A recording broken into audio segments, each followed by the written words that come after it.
we're here today to show you exactly what it means to be a part of Matthew 2540 Ministries. And here at Matthew 2540 Ministries, I'm Matthew Ferris, I'm the director. And so over to my right, we got Richard, who is our shelter manager. And then we got Matt, who's our benevolence coordinator.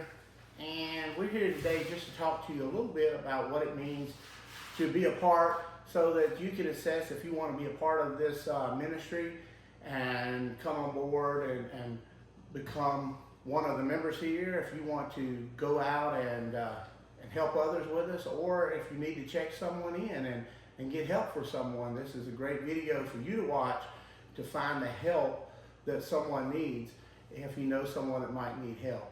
And so we're going to explain exactly how we do that and what we do here, and how we can also help you connect with others that can help you if that's not what we do here at the shelter. So just a quick question, Rick, tell us exactly who it is that we house and what we do here at the ministry. What we're set up for here at the ministry is to house people that are homeless, someone that doesn't have a place to go at all. If you have other options, I mean, if you have your brother down the road that you're willing to go stay with, but you just don't want to go stay there, that's not the type of person we actually try to help. Someone who's sleeping out in the woods, someone who's out in the weather, that's who we reach out to. Right, and it's a men's shelter, so the ones that we house are men that don't have any place to go. And we also, there's certain groups of folks that we don't house, right? That we don't house, such as people who have chronic problems with ongoing drug and alcohol. We will try to take them in a few days and then allow them to get their own place to rehab. So we'll try to put them into rehab to help them so that they can move forward with their life. But if they have an ongoing drug or alcohol problem, we try to connect them with the right ministry for them. And if you need to connect with a rehab that does drug and alcohol, there will be resources linked to the screen. There'll also be resources that you can look at here on our webpage and on our site that will also be linked below. And our numbers, in case you want to reach out and connect with us. As we go through the video, you'll see what it's like to be a part of the ministry and what we do here daily. So usually the process of checking in, what do we, when somebody comes in, they want to check in, then what are we looking at when they check in? Well, initially what someone's going to do is they're going to reach out either to our pastor here, or he could direct them to me, and we're just going to ask them a couple questions. You know, ask them what their situation is, where they're at, and see if there's any way that we can reach out to them. So when we determine, hey, we can help them, and they want to come in, then if they don't have a ride, we'll try to come by and pick them up. I mean, Matt here, he does that for us, and that he will come out and pick them up, bring them back here if they don't have a ride. If there's any way they can get here, we try to allow them to find their way to get here. What are some of the reasons that we might turn someone down? Someone might not qualify for our program. Well, the number one reason would be inactive addiction. If they're in active addiction, we want to take them off the streets. We want to get them out of the weather, but we're going to try to find a rehab center that we can place them in so they can get their addiction taken care of. Once they graduate that program, then they would be able to come back to us here, and we can start them in our process. Right. And the other reasons that we might not take in a person might include if they have paranoid schizophrenia and a severe mental problem, we may not be able to help that person if they have that. And certainly we do not take in people who have an active warrant. If you have an active warrant that's out, then a person's going to have to go and deal with that. We're not going to take in someone who has that criteria. And usually if a person is incarcerated and locked up, in prison and they get ready to come out. There are other transitional houses so that the parole officers don't like to place those who are just coming out of prison here because there are transitional houses that they can go to and transition. And again, there'll be some links if you know somebody like that that are there. If a person is on drug and alcohol in need of that recovery, we may take them in for 2-3 days or so. 2 or 3 days and help them to connect and find a place. And then once they connect, then we will help them get a ride or transportation to the work that's there. Now, Matt, tell us a little bit about, what part you do on a day-to-day basis and help out around the ministry and what you do. Well, my particular goal, or my particular position rather, is that I go and I collect clothing that helps provide for our funding for this place. I help people with benevolence issues, whether it's helping them move or helping them get together and work. If somebody needs a wheelchair ramp or something like that built, or if people need a ride up here, or actually I help in whatever way is needed. The Lord calls me to do, and whatever the shelter needs me to do. Mostly on a technical type level. If we need to be able to, like I said, coordinate moving around of the resources that we're able to get and helping distribute those, and just working with the manager and the pastor here to make sure it's an easy transition for the people coming in.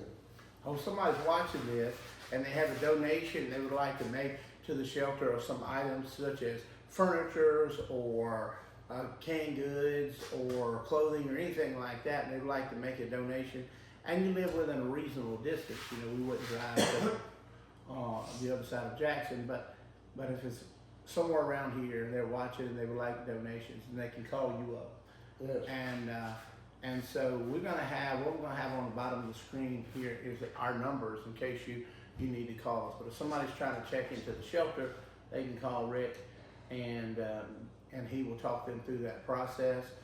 And if you have some donations and things like that, you can let Matt know, and he will certainly take care of that and come get those things. If you have somebody that's in need, needs some food or something in the community, we have a food bank and we give out food to help people. And that's in the community, and Matt will try to help them out as long as we have that resource available. It comes and goes. It comes and goes. So sometimes we have that, sometimes we don't. But if you want to donate food to help with the ministry, then let us know. And so as far as the rules and stuff, when somebody checks in, we are not a rehab. Right, No, we're not we're rehab. not. So we rehab have certain rules. Maybe people stay away from their family and they don't call people. They have no visitors and stuff like that. We're not a rehab, so that's not what we do. So as far as the rules on how we function, how would you say what we do is different than somebody who's in a 6-month rehab program? What experience? Well, when you come here, what we're going to provide you with is a safe place to lay your head. We don't want to exclude your family. We want your family to be a part of this process. God is a God of restoration, and we want to restore you back to your family. A lot of people, when they come here, they're alone. They've been forgotten, and we want to try to get you to reconnect with your family. So your family is a big part of this process. You're not being isolated. You're not being kept away. We want you to develop every tool possible so that you can get back out there and become a productive part of society again. So when the 10 days, when the people come in, Matt, they spend 10 days and they're here for us to get to know them, evaluate them, and then. That's correct. Yes, 10-day process is very vital in that we don't know. When you meet a stranger, you meet a stranger. You don't know how they're going to act and how they're going to, how they're going to be some people don't really want help, and they're just trying to get away from whatever situation they're in. And we use the 10 days to make sure that those people are going to fit and that they want help and that we can help them. And it allows them to know us and how we operate and do things. And on the same turn, it allows us to know them and whether they're going to want to do right and they have an attitude towards helping themselves.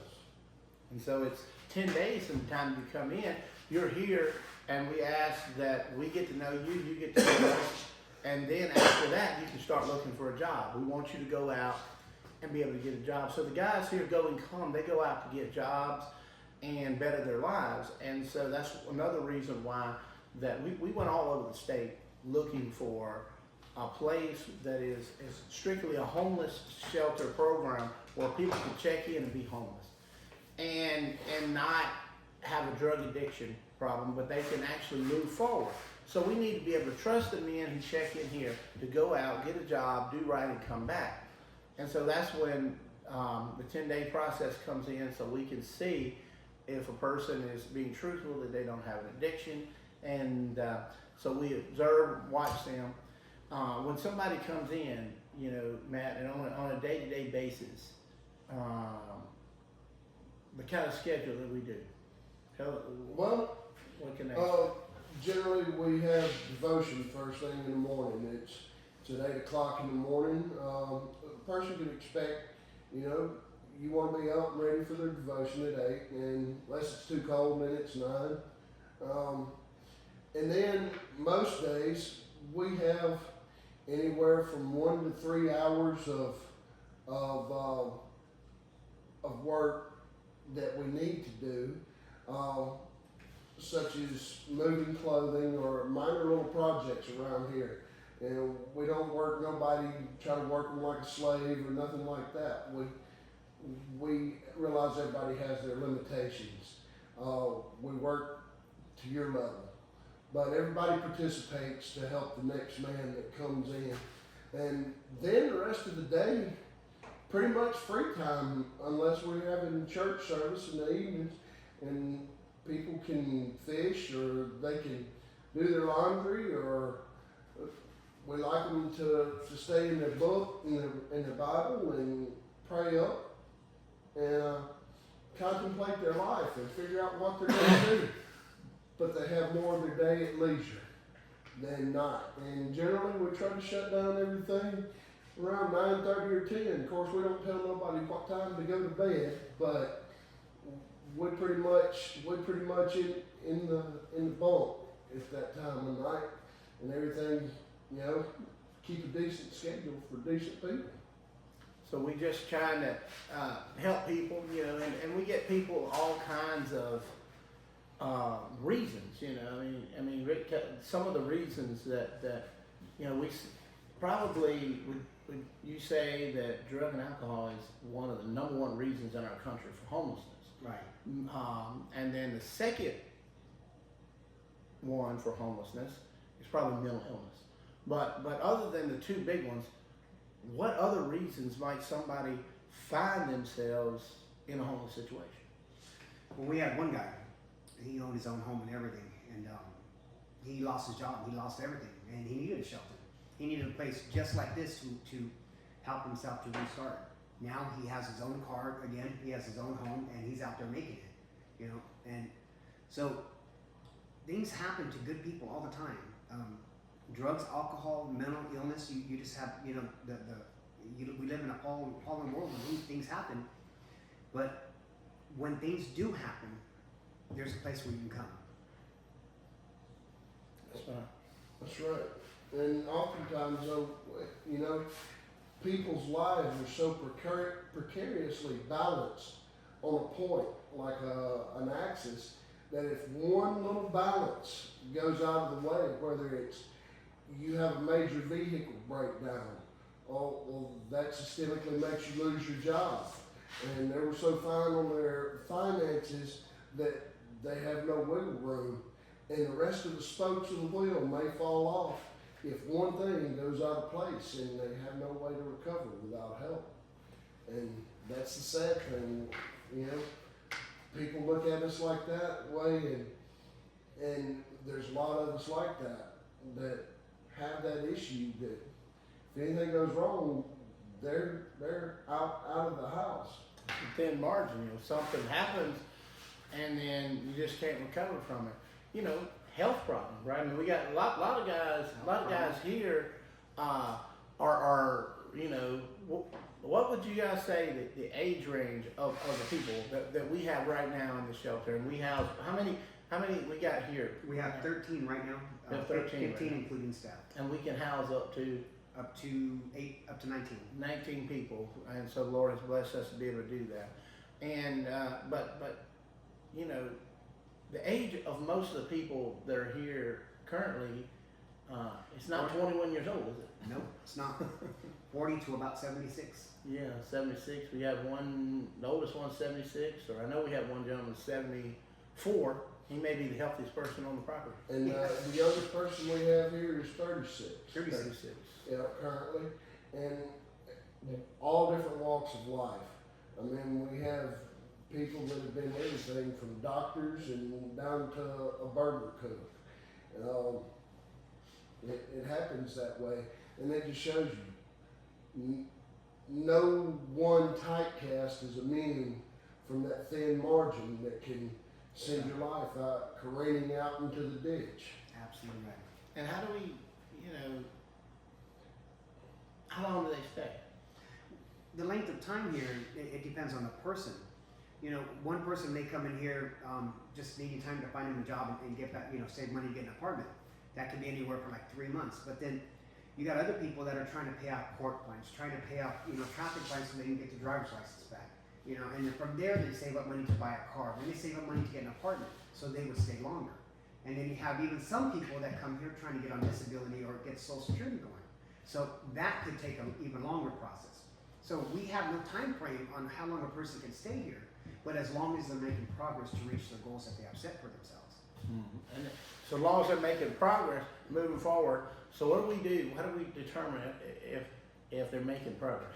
Well, every 2 weeks I sit down with them and I have a discussion to see what has been accomplished in their life, to see if they are saving up money to pay their bills, to buy their car, to make their car payments, etc. Whatever goals that they have set up in the life plan that we worked out with them, then if they're achieving that, then we just encourage them to keep on going. If they're not, then we get behind them and we push them and we do our best to encourage them to accomplish the goals that they've set out for themselves.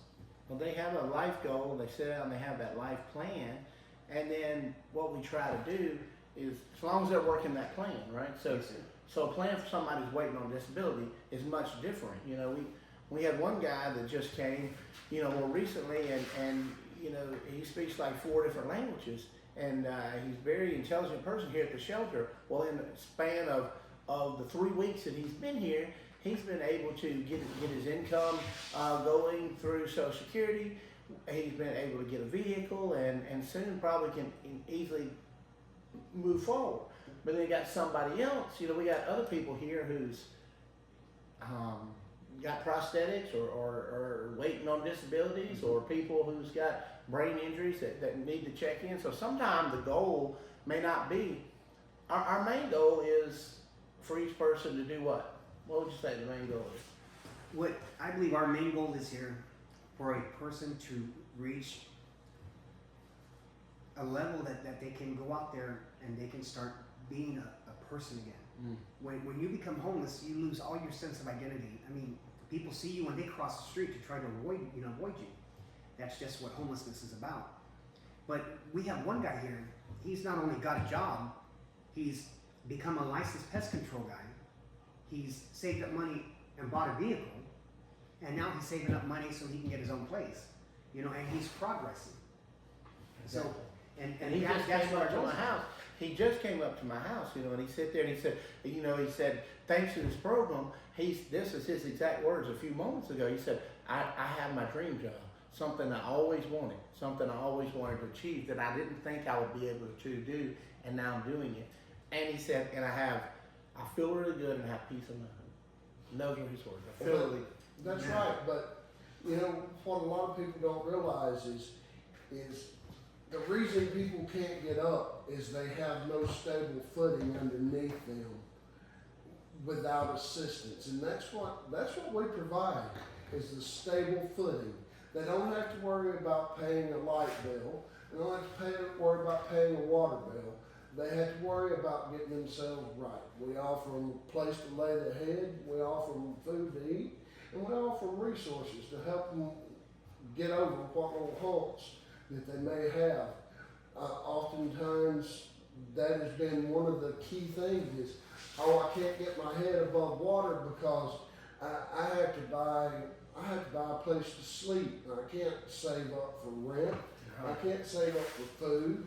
So how hard is it? How hard is it, Matt? I mean, you know, and being out there, somebody might look at a person who's homeless and say, you know, why don't they just get a job? There they are. They're sleeping in their car, or worse than that, they're sleeping in a tent. And somebody says, I got a job. Why don't you just get a job? I mean, you can't just wake up the next morning and get a job, right? In most cases, no. I mean, because where are you going to shower or? Exactly. There's matters of hygiene. There's a matter of being presentable. You know, a lot of people see homeless people and they're in torn and tattered clothes and they're dirty, and well, odds are it ain't because the person's a complete slob. It's because they don't have access to a hot shower. It might have been days since they've had a warm meal. And the transportation back and forth. So you get a job, you know, but you can't get the job. How can you achieve that? One of the reasons that a homeless person has such a hard time getting a job is most homeless people do not have identification. They don't have social security cards, they don't have IDs or driver's license. And if you go look up the statistics of why, is because they have no safe place to store their documents. They get stolen, they get lost when they move from one encampment to another, from one bridge to another. They lose everything they have. That's one of the first things we do when you come out of jail. They haven't given them back. Yeah, exactly. When you come out of jail, you got to get them too. But when you come here, we help you get your ID cards, social security cards. Then you're able to start going out looking for a job. But just don't think any homeless person on the street can go get a job, because they can't if they don't have their ID. That's right. And we got a safe place in there. Everybody's got their own area, and you can put your documents in your room. And guess what? When you come home that afternoon, they're still going to be there. So when somebody checks in here, Matt, we don't have just one big bunkhouse. Everybody's on top of each other, right? Well, I mean, what is it like? Well, I mean, everybody has their own room, has their own area, or some folks have a camper, and the only common areas we share is the kitchen and the restrooms. But other than that, you got your own room. You can go in there, you can close the door, you can turn off the lights, and you have your privacy. And we don't confiscate somebody's phone or take that and take these things away, because again, we're not drug rehab. No, that's not what we're trying to do. Or isolate somebody. And we are far out in the country, so we live out the end of a gravel road, but we overcome that because because we help each other to get out and do what we need to do. We provide transportation to get your documents. Well, we're going to take you to your doctor's meeting if you need to go to a doctor's appointment, or if you're looking to transition into another home. We'll take you there. We'll even help you fill out the applications for it. Even furnish it. And furnish it in a lot of cases.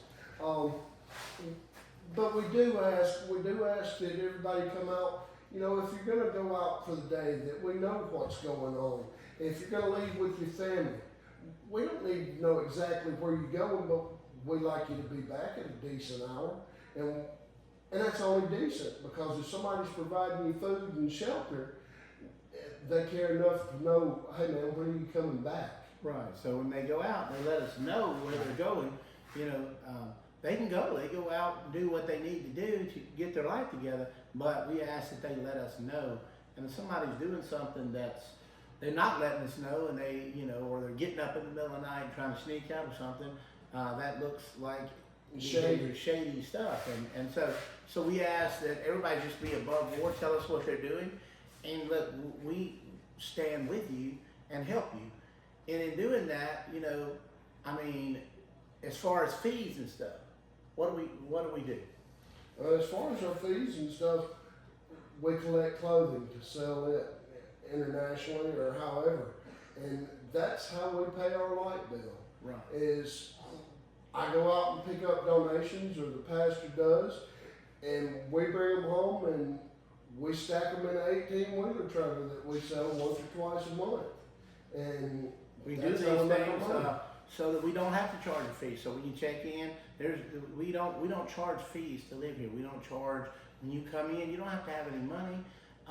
You know, we do ask that once you get a job and we are taking you back and forth to work, that you do pay $10 per day to go back and forth to work because you now have a job and can pay that. But we work hard in trying to provide a place where people can go without having to charge them, because we know that most of the people who are homeless have no fees or money anyway. And so we have a second phase to our program, which we'll talk about in another video, and put that out there. But when people just check into the shelter, they don't have to have anything really. What do you know? I mean, when a person checks in, what would they have to bring with them? If you're checking here, what would you have to bring? Yourself. Yourself. Just yourself. The only thing you Right. need is a need to have a safe place to lay your head. So Clothes on your back and your son. yeah. So if you don't have clothes, we'll help you with that. If you don't have food, we'll help you with that. Whatever it is, and we're going to come alongside you and help you with whatever you need to move forward. And the goal, though, is for you to become self-sufficient and get on to your with your life. And you know, a guy told me today that he drove his own truck. He said, for the first time in a long time, I feel like a normal person. And so to be able to just get your life back on track and move forward.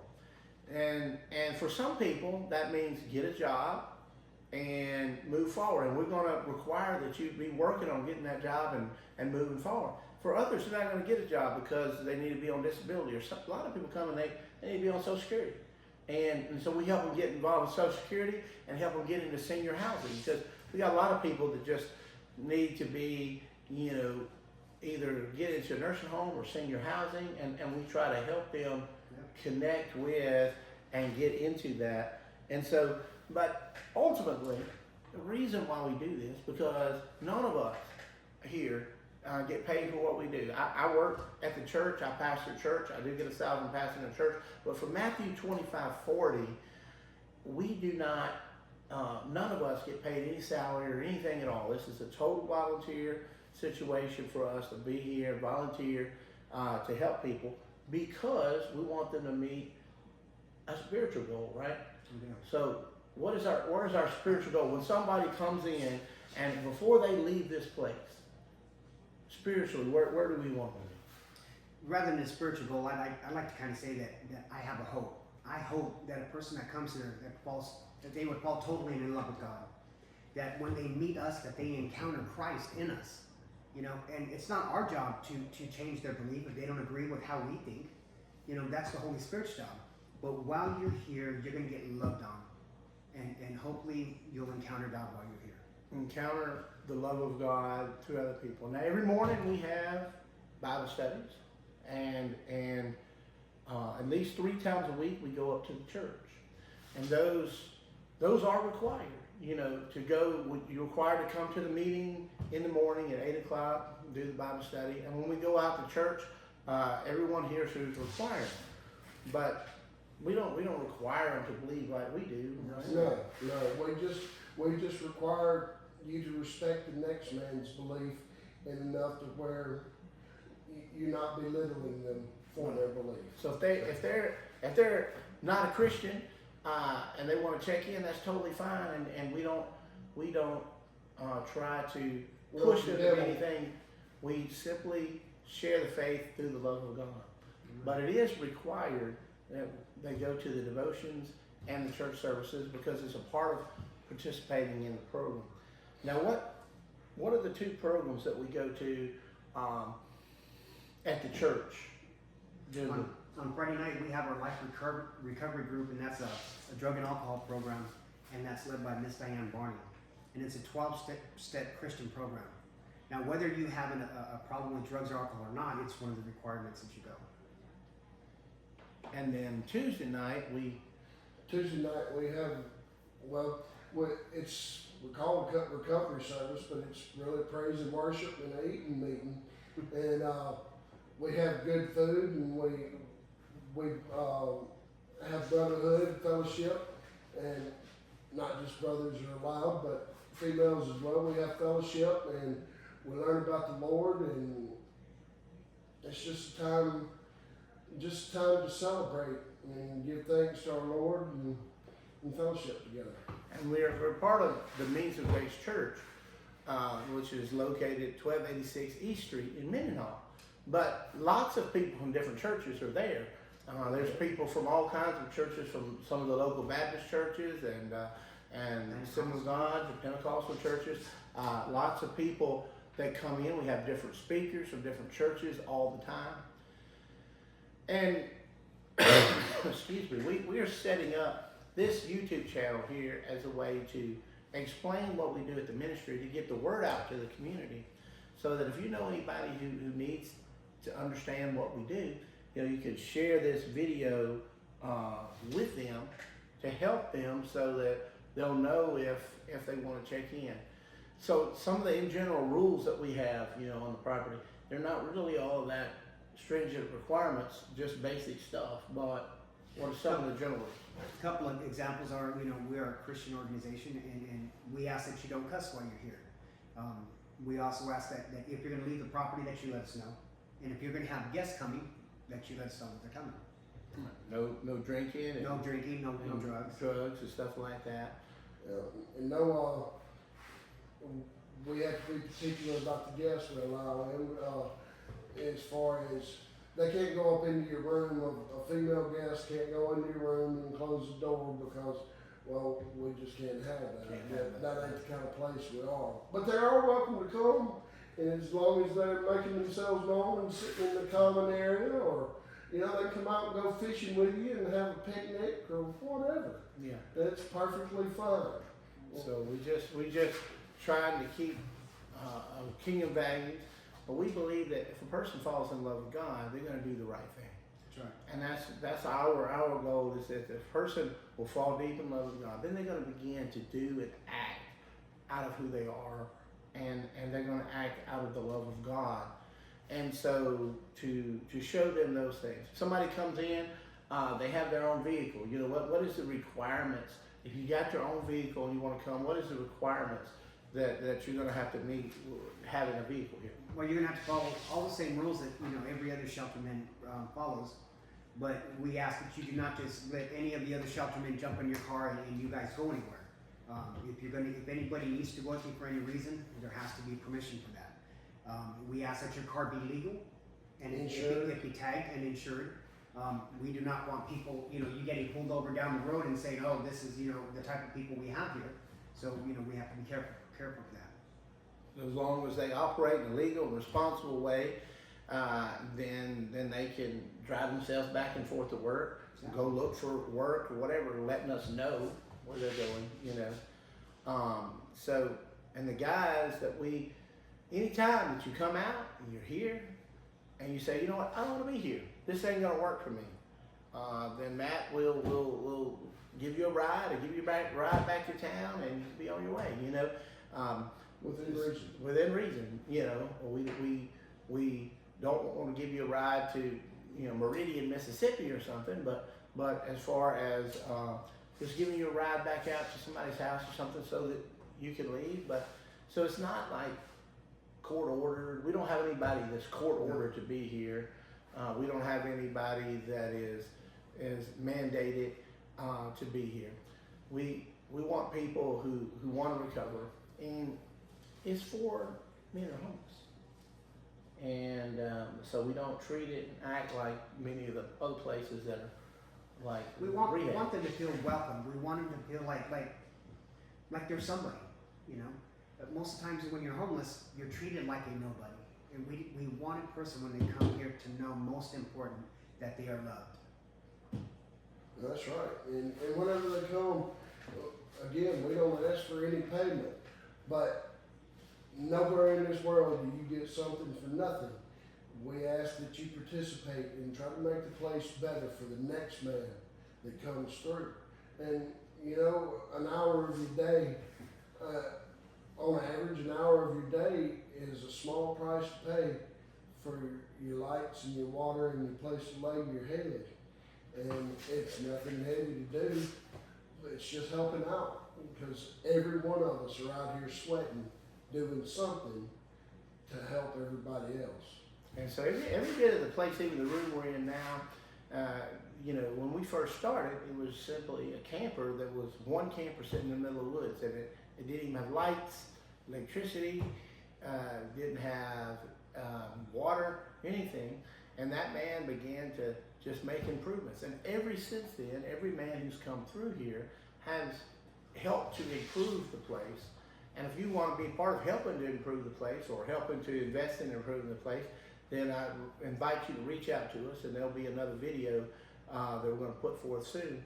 But again, this channel, on our YouTube channel we got right now, is here to help us express and tell everybody what we have going on.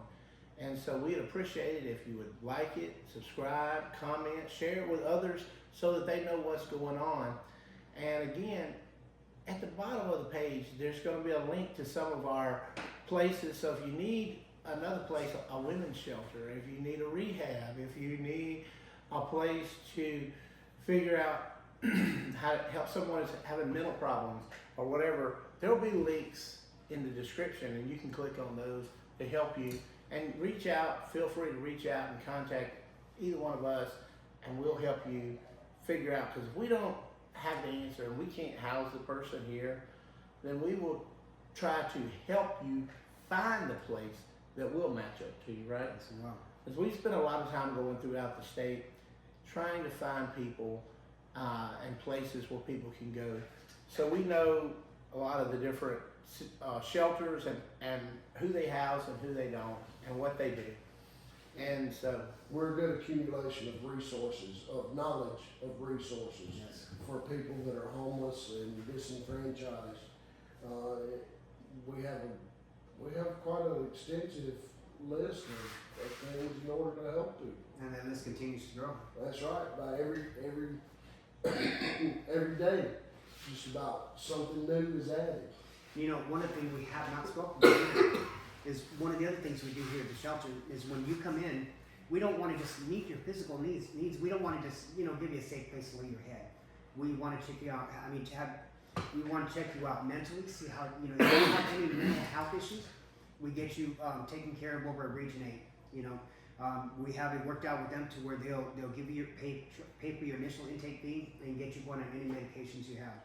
We also have a doctor that's part of our ministry here, where she'll see you and she'll start taking care of your monthly medications, whatever you need, high blood pressure and all that. So we're not just trying to house you, but we're trying to take care of everything. We're trying to have a holistic approach. That's right. We tend to your body and your spirit. because you can't go and get a job if you're just laying there sick and hurting all day. Then it's impossible to go get a job, and it's impossible to move forward. And so, but everything we do is geared toward one thing, and that's showing people the love of God. And what we ask is that you come in with that good attitude and wanting to move forward. You know, you come in wanting to participate. You know, in the end, the guys who don't make it, you know, are the guys that come in, and when it's time to come to devotion, they're still asleep, and then they want to argue about getting up, and the guys who don't want to fill out job applications, you gotta, ultimately, you know, we can't succeed for them, right? No, we can't. They have to, so far we can push them. right, so they have to want to do that, right? I mean, That's right. They got to take the steps to improve their life. We can point the way, we can be a cheerleader, but we can't walk in their shoes for them. We can't do it for them. And so when people come, and we want them to do everything that they can do. And if there's some barrier that they can't achieve, like having to ride back and forth to work, They got it covered. we got it covered. If they're sick and can't get it to the doctor, we got it covered. But when it comes to things you can do, wake up on time and go to work. Get ready for, get up and help clean up around the property. You pay it forward. And so each person, the work that we do and the things we do around the property is about paying it forward. And usually a person who comes in and don't mind paying it forward on the first day, that's usually a person who wants to succeed. And I would say this, we talk about success rates and how much people succeed or don't. But I always like to say it this way, every person who ever came here who actually wanted to succeed, 100% of them have succeeded. For the people who actually want to succeed, nobody ever came here, worked hard, looked for a job, that didn't find one and get it. That happened every single time. Now, a lot of people came that didn't want a job, didn't want to do anything, and they just want to sit here until one day when something fell out of the sky for them, and They get vetted out anyway. that doesn't work, right? So, but we're always looking to help get you to the right place, right location. We got 2 guys that were placed this week that we help. So if you know somebody that needs help, first you might just show them this video. Let them watch this video and see if they want to come here. And if they do, then give Rick a call. And but you can call any of us, and we'll try to help them out the best that we can, because that's why we're here, to help people who are in a homeless situation to get better, and to help them grow spiritually, and to help them grow mentally, and help them grow financially and all the way around, so that they can re-enter society and do well. And if we can't do that, we're the first ones to recognize we can't help this person. So if somebody comes up to a point where we just have to let them go because it's not working out, then 99% of the time we don't just take them and say, okay, we're dropping them at a gas station. That's not what we do, right? Yes, sir. We will let them stay even further and say, we're going to find a place that will work for you. We're going to find a place, and then we'll get them to another shelter or some other place that will work for them. So we try to relocate them without them going back out on the street and having nothing. We try to get them to another shelter or another place that will work for them, whatever the issues, once we see what's going on. Yeah, we've had two gentlemen that weren't able to make it here, and we were able to house them at another facility, another shelter, and they were able to thrive. They're thriving. So that's So what we do. not every place is a good fit, but so there might be. You come here, now most people, we don't have a problem with most people worrying about being here. We more have a problem with after you've been here a while, you Not wanting to leave. you don't want to leave. And so, but we have to say, you have to take that step forward, because you're not moving here to be your forever home. You're moving here so that we can help you get to your next step. But we don't place that deadline and that time of pressing you and say, you got to be done in 6 months. But we might say, you got to have a job by next Friday because you've been sitting around and not doing that. So we'll say, look, you got to go out, put in your job applications. You got to be working towards your goal. And each person will sit down with us. They can work out a goal, and we'll do everything in our power to help them with that goal. But in the end, the only person that can make them really succeed is if they want it themselves. That's right. And ultimately, you're not going to get that talk of you got to find a job by Friday. If you're actively looking, we're going to know it. Yeah. And if you're actively looking and we know you're sincere about wanting it, the Lord sometimes allows some doors to open and others to close. We understand that. As long as you're actively looking and we know that and you're sincere. And it says a lot of barriers to getting jobs. So we understand some people, you got certain physical barriers. You can't lift this, you can't do that. We understand that, so we try to help you find a job that'll work with that. You don't have the right documents, so you've been offered a job, but you don't have your Social Security card.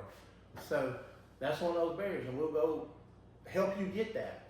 And we'll help you find a part-time job somewhere in order to make a little money to get that, or we'll just lend you the money to get it.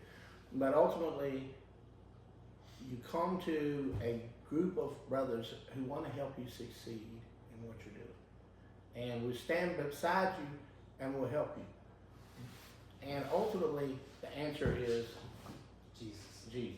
100% Jesus. That's right. It can't. So the ultimate answer in anything else is Jesus.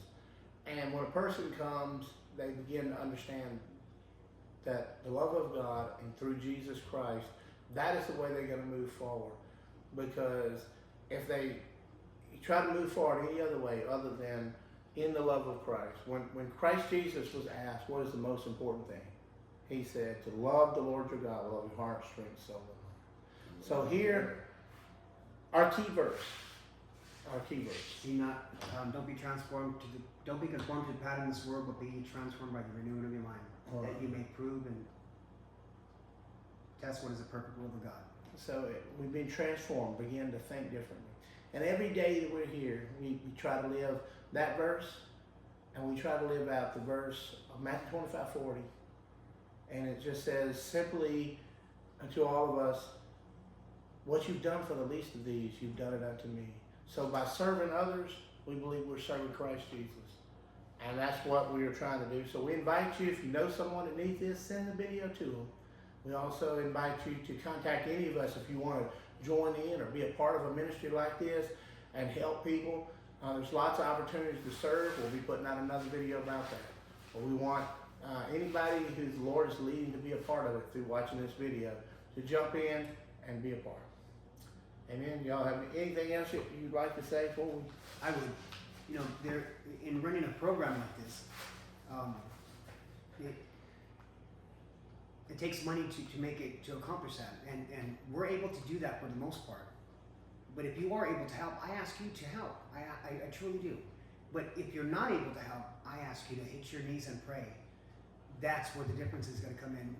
When you take these men before God and you give them to God and you ask God to change their hearts, we're going to see a difference.